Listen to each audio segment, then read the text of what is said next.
Assalamualaikum warahmatullahi wabarakatuh. Good morning ladies and gentlemen. Izinkan saya memperkenalkan diri. Nama saya Shirley Desliana, salah satu dosen tetap di program studi ilmu kesejahteraan sosial Kampus Tisipo Chandra di Muka Palembang. Baik, pada hari ini izinkan saya untuk memaparkan sedikit rencana pembelajaran semester Bahasa Inggris 1 dengan kode mata kuliah MKK 1422 dengan bobot SKS 3 SKS. Baiklah, pada mata kuliah Bahasa Inggris 1 ini ada capaian pembelajaran, yaitu capaian prodi yang dibebankan kepada mata kuliah Bahasa Inggris 1. Yang pertama, menunjukkan nilai-nilai agama, prinsip Pancasila, dan kearifan lokal ke dalam kehidupan individu, sosial, dan kemasyarakatan. Lalu ada CPL 2, menerapkan etika akademik, profesionalisme, dan integritas di bidangnya masing-masing. Lalu ada CPL 3, menerapkan pemikiran logis, kritis, sistematis, dan inovatif dalam konteks pengembangan atau implementasi ilmu pengetahuan dan teknologi yang memperhatikan dan menerapkan nilai humaniora yang sesuai dengan bidang keahliannya. Yang terakhir, ada CPL 4, yaitu melakukan edukasi pada masyarakat tentang keutamaan kepentingan publik dalam kehidupan berbangsa dan bernegara. Baik, dari CPL Prodi yang dibebankan pada mata kuliah, ada capaian pembelajaran mata kuliah. Di sini ada CPMK 1, CPMK 2, dan CPMK 3 yang saya aplikasikan dalam pembelajaran Bahasa Inggris 1. CPMK 1, mahasiswa mampu menganalisa konsep dan teori berbahasa dan berkomunikasi serta bertanggung jawab atas pekerjaan sesuai dengan bidang keahliannya berdasarkan agama, moral, dan etika. Lalu ada CPMK 2, mahasiswa mampu membuat teks dan dialog berdasarkan konsep dan teori yang ada. Dan CPMK 3, mahasiswa mampu berkomunikasi atau mendemonstrasikan dalam bentuk lisan maupun tulisan dalam konteks umum secara mandiri dan bertanggung jawab. Baiklah, untuk mata kuliah Bahasa Inggris 1 ini, kemampuan akhir tiap tahapan belajar atau sub CPMK yang saya terapkan adalah mahasiswa mampu mengenali jenis perkenalan dalam bahasa Inggris, Lalu mahasiswa mampu mengidentifikasi jenis teks dalam bahasa Inggris. Mahasiswa mampu melakukan inferensi terhadap teks dalam bentuk deskriptif. Mahasiswa mampu mengembangkan teks recount. Mahasiswa mampu memberi contoh teks prosedur. Mahasiswa mampu membuat karangan argumentasi. Mahasiswa mampu menampilkan percakapan command and request. Mahasiswa mampu membuat surat lamaran kerja dalam bahasa Inggris, dan mahasiswa juga mampu untuk membuat daftar riwayat hidup dalam bahasa Inggris. Untuk deskripsi singkat mata kuliah Bahasa Inggris 1 ini, mata kuliah ini sebagian besar akan berupa latihan-latihan intensif guna meningkatkan kemampuan para mahasiswa berbahasa Inggris secara pasif maupun aktif, khususnya untuk keperluan membaca. Lewat mata ajar ini, para mahasiswa akan banyak belajar memahami dan menganalisis struktur kalimat di dalam bahasa Inggris. Latihan-latihan secara khusus ditunjukkan untuk meningkatkan kecakapan mahasiswa memahami pesan-pesan yang disampaikan kepadanya di dalam bahasa Inggris tersebut, baik lewat tulisan, bacaan, maupun secara lisan dari bahasa Indonesia yang juga dikembangkan lewat mata kuliah ini. Adapun tujuan dari mata kuliah Bahasa Inggris ini yaitu mahasiswa mampu membaca, memahami, dan menulis teks artikel ilmiah dalam bahasa Inggris. Baik, untuk bahan kajian selama 1 semester mata kuliah Bahasa Inggris 1 ini ada beberapa materi. Yang pertama ada self introduction atau perkenalan di dalam bahasa Inggris. Lalu ada kinds of text in English atau jenis-jenis teks dalam bahasa Inggris. Lalu ada expressions of agreement and disagreement. Lalu ada expressions of command and request, application letter, dan juga resume atau daftar riwayat hidup. Untuk daftar pustaka yang digunakan dalam pembelajaran Bahasa Inggris 1 ini ada 2 daftar pustaka, yaitu daftar pustaka utama yang terdiri dari buku dan juga jurnal-jurnal yang update. Lalu ada pustaka pendukung yang juga berasal dari buku dan juga jurnal yang masih aktif. Untuk mata kuliah syarat, karena ini Bahasa Inggris 1, maka tidak ada mata kuliah syarat. Metode pembelajaran yang saya gunakan dalam mata kuliah Bahasa Inggris 1 ini ada beberapa metode pembelajaran. Karena memang sifatnya Bahasa Inggris 1 ini mahasiswa lebih fokus ke arah bahasa Inggris secara pasif. Jadi lebih banyak digunakan teacher center learning atau ceramah. Namun nanti pada semester berikutnya bahasa Inggris ini akan ada bahasa Inggris lanjutan.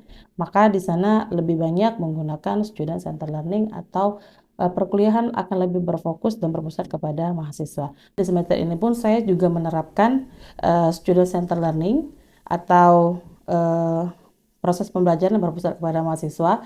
Ada beberapa metode yang saya gunakan, yaitu ada role play atau simulation, small group discussion, self-directed learning, cooperative learning, contextual learning, dan juga project based learning.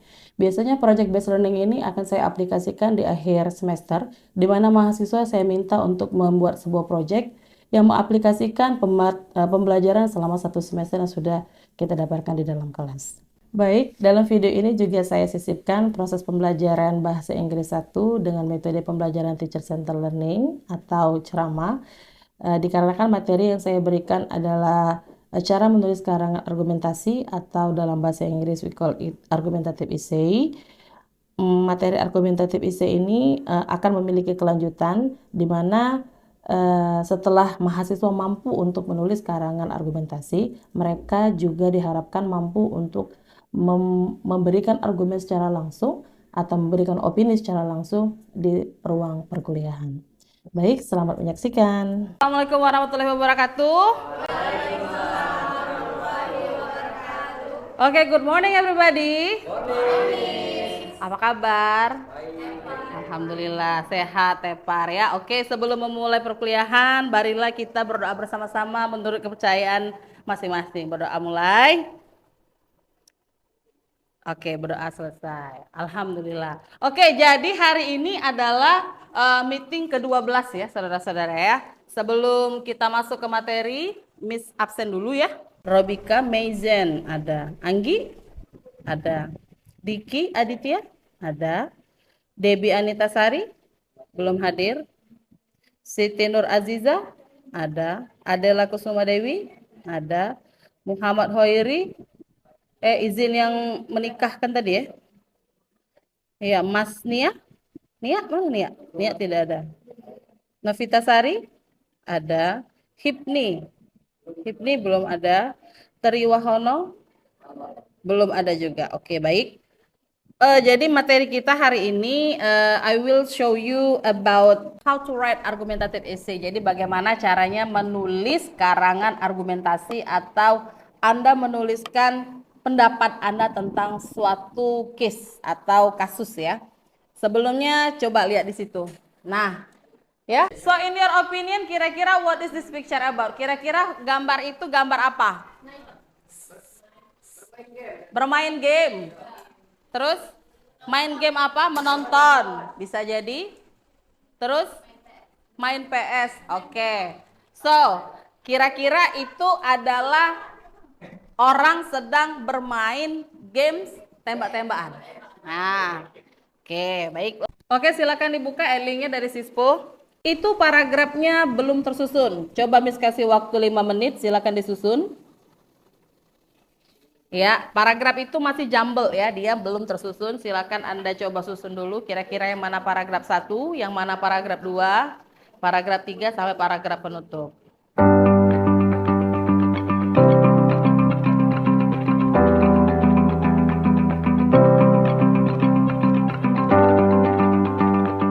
Paragraf pembuka biasanya berisi kata pengantar. Kira-kira dari umum ke khusus. Nah, yang dari umum yang mana itu? Paragraf tetap paragraf yang pertama. Lihat di situ coba. Coba Miss minta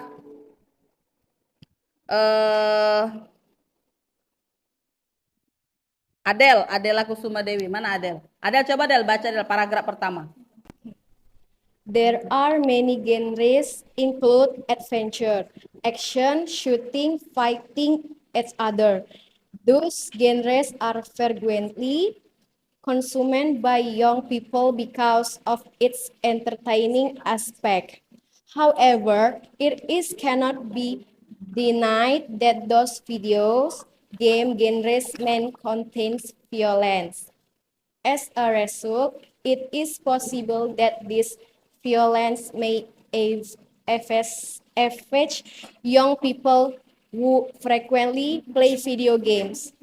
Therefore, in my opinion, violent video games are harmful to young people. Oke, thank you. Paragraf terakhir yang mana? In conclusion, bla bla bla bla bla bla. Ya, oke, biar lebih enak, coba saudara Malidin, Miss minta berdiri untuk membaca paragraf penutup. Silakan. In conclusion, I feel that violent video games are harmful to young people and should be controlled or even better banned. Oke, thank you. Ya, oke. So, sekarang ada beberapa kata yang Miss tangkap masih agak kurang tepat pengucapannya dalam bahasa Inggris ya. Oke, ini yang pertama. Pertama ini coba tadi Adel bacanya apa tadi, Del? Genre. Kalau Mazen bacanya apa? Genres. Oke, kalau Mali? Genres. Coba kalau Diki, genres juga. Yang benar coba, bareng-bareng coba. Genre.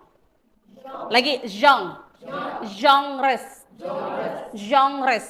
Nah, jadi bahasa Inggrisnya jenis itu bukan genres, tapi genres. Very good. Sekarang yang kedua. Coba yang kedua Miss minta Aulia. Aul bacanya apa Aul ini tadi? Oke, coba bareng-bareng coba. Adventure. Lagi, adventure.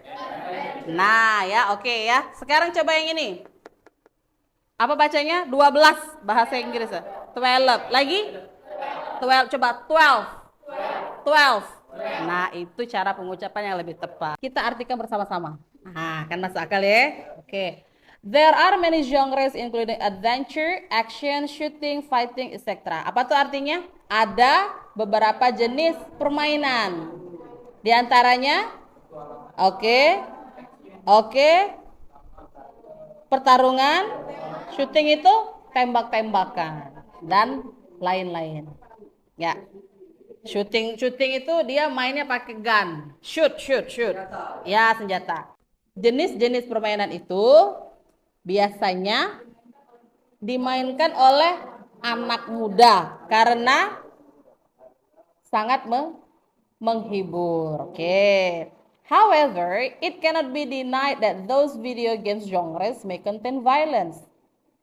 Bagaimanapun juga tidak bisa disangkal bahwasannya video game itu mengandung violent, tindak kekerasan. Baik.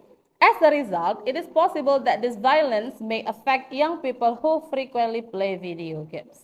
Sebagai hasil, apa tuh? Kemungkinan kekerasan ini bisa mempengaruhi anak-anak muda yang sering memainkan games tersebut. Iya. Therefore, in my opinion, violent video games are harmful to young people. Maka dari itu, menurut saya, ya, very good. Video game kekerasan ini berbahaya bagi anak muda. Oke, itu adalah contoh salah satu argumentatif essay text. Ini adalah contoh teks argumentasi. Sekarang we see here how to organize an argumentative essay. Bagaimana urutan menulis teks argumentasi. Jadi teks argumentasi itu ada 3 item. Yang pertama ada introduction. Yang kedua itu ada body of paragraph. Dan yang ketiga dia ada conclusion. Very good. Biasanya body of paragraphs itu lebih dari 1 paragraf. Bisa 2, bisa 3, tergantung argumentasi Anda. Oke. So, as you can see in your Edling, ya, we have introduction. Ada beberapa part in introduction. Yang pertama, introduction itu biasanya it introduces a controversial issue. Introduction itu isinya biasanya dia memaparkan atau menjelaskan isu yang lagi kontroversi. Seperti contoh kita tadi, isunya adalah game-game itu berbahaya untuk anak muda. Nah, oke. Next, introduction juga atau paragraf pembuka ini biasanya berisi a short story or an anecdote, a question, surprising statement, atau fakta main game kekerasan berefek ke pemain game tersebut. Nah, di situ biasanya di paragraf introduction juga the middle sentence Kalimat di tengah-tengah ya explain why the issue is important. Kenapa dia penting untuk dibahas. Terus yang terakhir, it presents the writer's point of view at the end of paragraph. Kalau kita lihat dari contoh kita tadi, kira-kira kalimat yang mengarah ke menunjukkan point of view kalimat yang mana? Kalimat yang menutup di paragraf pertama. Apa di situ bacanya? In my opinion. In my opinion itu merupakan kalimat yang menunjukkan point of view of the writer. Itulah yang disebut dengan kalimat argumentasi. Oke, sekarang kita lihat di situ. Itu ada body of paragraph. Biasanya body of paragraph atau isi dari paragraf argumentasi, yang pertama dia topic sentence has a controlling idea then support the writer's main argument. Jadi kalimat utamanya itu biasanya berupa kalimat yang mensupport poin dari penulis. Terus kalimat-kalimat selanjutnya biasanya berisi fakta atau contoh-contoh lain atau penjelasan-penjelasan lain ya. Untuk conclusion atau paragraf penutup, di situ biasanya dia restated. Nah, restated itu dia memaparkan ulang. Kalau kita lihat contoh yang tadi, dia balik lagi ke I. Lihat deh tadi ya, in conclusion, I feel. Nah, I feel berarti dia benar-benar merestate. Ngulang lagi bahwa menurut saya rasa, kan sama tuh. Menurut saya rasa. Berarti kan dia mengulang lagi kalimat yang pertama yang menekankan bahwasanya benar-benar dia tidak setuju. Ya, seperti itu. Nah, biasanya juga conclusion itu berupa warning bisa, predictions bisa, atau komen-komen lain yang memperkuat opini di paragraf pertama. Oke. Nah, ini outline-nya biar lebih gampang nanti untuk mengarang atau menulis argumentative essay ya. Boleh dilihat di link-nya sendiri di situ.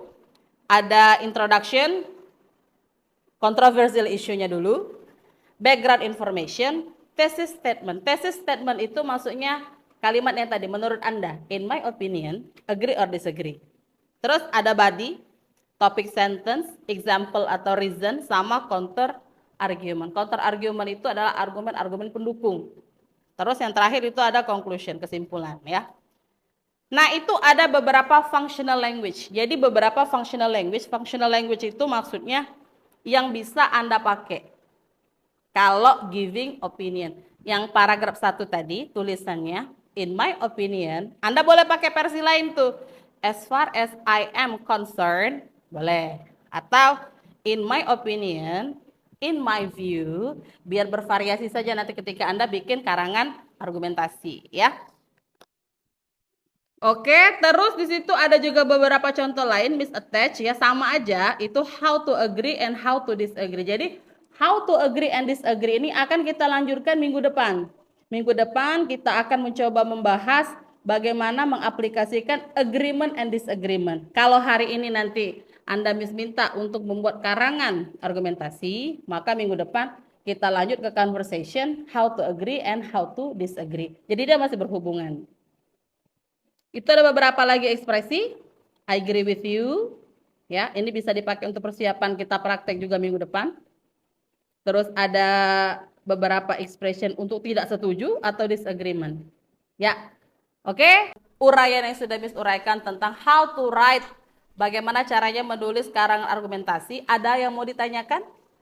Ya, baik, silakan. Bagaimana? Pertama, kalau misalnya menulis teks argumen, bagaimana kalau opini saya itu tidak setuju, tapi banyak orang menyetujui itu? Opini tersebut. Jadi mungkin seperti ini. Kayak tadi contoh kita tentang video games violence itu berbahaya. Menurut kamu itu tidak berbahaya. Ya, tapi orang lain bilang itu berbahaya. Jadi bagaimana Anda menuangkannya? Jadi mungkin di sini yang bisa digunakan adalah expressions partly agreeing. Setengah-setengah.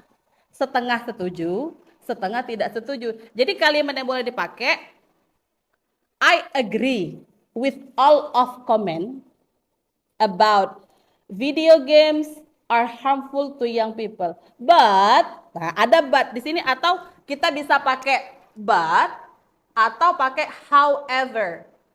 Nah, ketika you sudah pakai however, itu sudah masuk ke statement kita. Bahwasanya kita tuh sebenarnya argumen aku tuh orang tidak setuju tapi saya setuju. Orang setuju tapi saya tidak setuju. Kita kan di tengah-tengah. Tidak menutup kemungkinan, tapi kita harus tetap menonjolkan bahwasanya opini kita yang mana. Kita pakai opini orang dulu, lalu kita masukkan opini kita. Jadi kalimat yang dipakai boleh. Kalau di situ ada sudah kasih contoh tadi, I boleh pakai I agree with your point. Atau kalau kita dalam bentuk orang banyak, ya bisa kita buat di sini societies point. Tapi kita pakai however atau but. Nah, di mana di situ silakan tunjukkan agree atau disagree-nya opini Anda. Oke, bisa dipahami? Thank you. Sekarang ada lagi pertanyaan, boleh? Ya, silakan Saudara Mazen. What is your question? Ya, baik. Kapan itu disuruh menggunakan kalimat ini? Oke, jadi kapan functional language of agreement and disagreement bisa kita pakai? Atau kapan argumentatif esai ini bisa kita gunakan? Jadi begini, yang namanya esai itu kan karangan. Jadi ketika you mencoba menulis sebuah artikel di mana Anda mau memaparkan opini atau pendapat tentang hot issue atau isu yang sedang kontroversi, disitulah Anda menggunakan kalimat-kalimat argumentasi untuk penulisan. Jadi karena materi kita hari ini memang tentang argumentative essay, yaitu karangan argumentasi, berarti bisa dipakai ketika Anda ingin mengarang atau menulis, bisa menulis di status di media sosial. Sekarang kan lagi trending tuh, Save Papua. Nah, sama apa yang satunya Arafah, apa? All Eyes of Rapa. Anda bisa berkomen di media sosial yang kira-kira to show your agree or disagreement. Jadi bisa kita pakai. Sekarang ini kan lagi sangat trending tuh di sosial media, baik itu TikTok, Instagram, atau Facebook. Anda bisa menunjukkan opini bahwasanya Anda setuju atau tidak setuju. Seperti isu yang akan menjadi tugas Anda nanti, itu salah satu isu yang lumayan kontroversi tentang boykot produk of Israel. Pasti Anda setuju? Ada yang tidak setuju? Coba yang setuju memboikot produk Israel, raise your hand. Yang memboikot, ayo. Nah, sisanya tidak setuju. Atau Anda di tengah-tengah? Di tengah-tengah. Coba kalau misalnya, kalau yang setuju memboikot produk Israel, kenapa setuju memboikot? Karena mereka karena kita itu kasihan sama yang kena menjadi korban gitu ya, apalagi yang baby gitu kan di situ ya. Coba kalau yang tidak setuju memboikot, siapa yang tidak setuju memboikot? Kenapa? Karena sedikit banyaknya memboikot produk dari Israel itu bakal mempengaruhi ekonomi di Indonesia bahkan di dunia. Betul. Karena kenapa? Kebanyakan produk yang ada di negara kita memang ya itu tadi, support Israel. Jadi mungkin itu kan opini Anda ya, opini Anda. Jadi bisa setuju, bisa tidak setuju, bisa setuju tapi tidak setuju, bisa tidak setuju tapi setuju. Itulah yang disebut dengan argumentatif essay. Oke, baik. Kira-kira sampai sini masih ada pertanyaan? Paham? Paham lah ya. Oke, nanti kalau memang masih pertanyaan, boleh kontak saya untuk share lagi kira-kira di mana kekurang pahamannya. Baik, untuk studi lanjut, Miss kasih tugas ya. Anda membuat sebuah karangan argumen atau argumentative essay. Itu isunya boycotting products of Israel between humanitarian solidarity and local economic impacts. Silahkan Anda mengarang sepuasnya, sesuka hati Anda. You show your opinion, agree or disagreement, partly agreeing or partly disagreeing. Setuju tidak setuju tentang memboikot produk Israel, apa alasan Anda? Ingat, paragraf pertama umum dulu. Umum, Anda cari secara umum alasan kenapa harus memboikot, kenapa tidak perlu memboikot produk-produk Israel. Cari dulu. Setelah Anda dapat background information, baru kita masuk ke thesis statement. Thesis statement itu disitulah Anda menunjukkan setuju tidak setuju. In my opinion, tadi ya, adakah beberapa kalimat yang sudah saya jelaskan? In my opinion, bla bla bla bla bla bla. Lalu masuk ke body of paragraph. Anda silakan cari example atau reason atau supporting statement. Menekankan kenapa setuju, kenapa tidak setuju lagi. Silakan dibuat karangan minimal 4 atau 5 paragraf. Kalau sudah selesai, nanti karangannya diupload ke adlink di Sispo, biar bisa cek dari sana. Untuk tugasnya, jangan sampai lupa. Oke? Ya, oke, baik. Terima kasih. Kalau sudah tidak ada pertanyaan dan tugasnya juga sudah jelas, sampai sini dulu untuk pertemuan kita hari ini. Terima kasih banyak untuk kooperatifnya. Semoga apa yang saya berikan hari ini bisa bermanfaat untuk Anda di kedepannya. Thank you for today and Assalamualaikum warahmatullahi wabarakatuh. Demikianlah video pemaparan dari saya. Terima kasih telah menonton video ini.